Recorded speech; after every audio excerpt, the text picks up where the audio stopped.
நோன்பு திறக்கிறது குறித்து இஸ்லாம் என்ன சொல்லுதுன்னு தெரிஞ்சுக்கலாமா?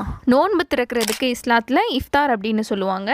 சூரியன் மறைஞ்சதுக்கப்புறம் எவ்வளோ சீக்கிரம் முடியுமோ அவ்வளோ சீக்கிரம் நம்ம நோன்பு திறக்கணும். இப்படி நம்ம நோன்பு திறக்கும் போது அல்லாஹும்ம லக்க சும்து அப்படின்னு வரக்கூடிய இந்த பலகீனமான துவாவை ஓதி நோன்பு திறக்காம நீயத்தால நம்ம நோன்பை திறக்கணும். மேலும் நோன்பு திறப்பதற்கு சிறந்த உணவு தண்ணீரும் பேரிச்சம்பழமும் அப்படின்னு நபி ஸல்லல்லாஹு அலைஹி வஸல்லம் சொல்லியிருக்காங்க. இன்னும் இந்த இஃப்தார் பற்றிய முக்கியமான விஷயம், நோன்பு திறக்கும் நிலையில நம்ம அதிக அளவில் துவா செய்யணும். ஏன்னா அந்த டைம்ல நோன்பாளியுடைய துவாக்கள் அங்கீகரிக்கப்படுது. நோன்பு திறந்த பின்பு ذهبل لمأ وبتلت العروق وثبت الأجر இன்ஷா அல்லாஹ் அப்படின்ற இந்த துவாவை ஓதுறது நபி வழி. ரமலான் மாத இந்த புனிதமான நோன்பை நல்ல முறையில் நம்மளும் திறந்து இந்த நோன்பு திறக்க கூட வசதி இல்லாத நபர்களுக்கு நோன்பு திறக்க நம்மளால இயன்ற உதவியை நம்ம செய்யணும். இவ்வாறு உதவி செய்யறதுனால நோன்பு நோற்றவங்களுக்கு என்ன நன்மை கிடைக்குமோ அதே போல உதவி செஞ்சவங்களுக்கும் கிடைக்கும்னு இறை தூதர் ஸல்லல்லாஹு அலைஹி வஸல்லம் சொல்றாங்க.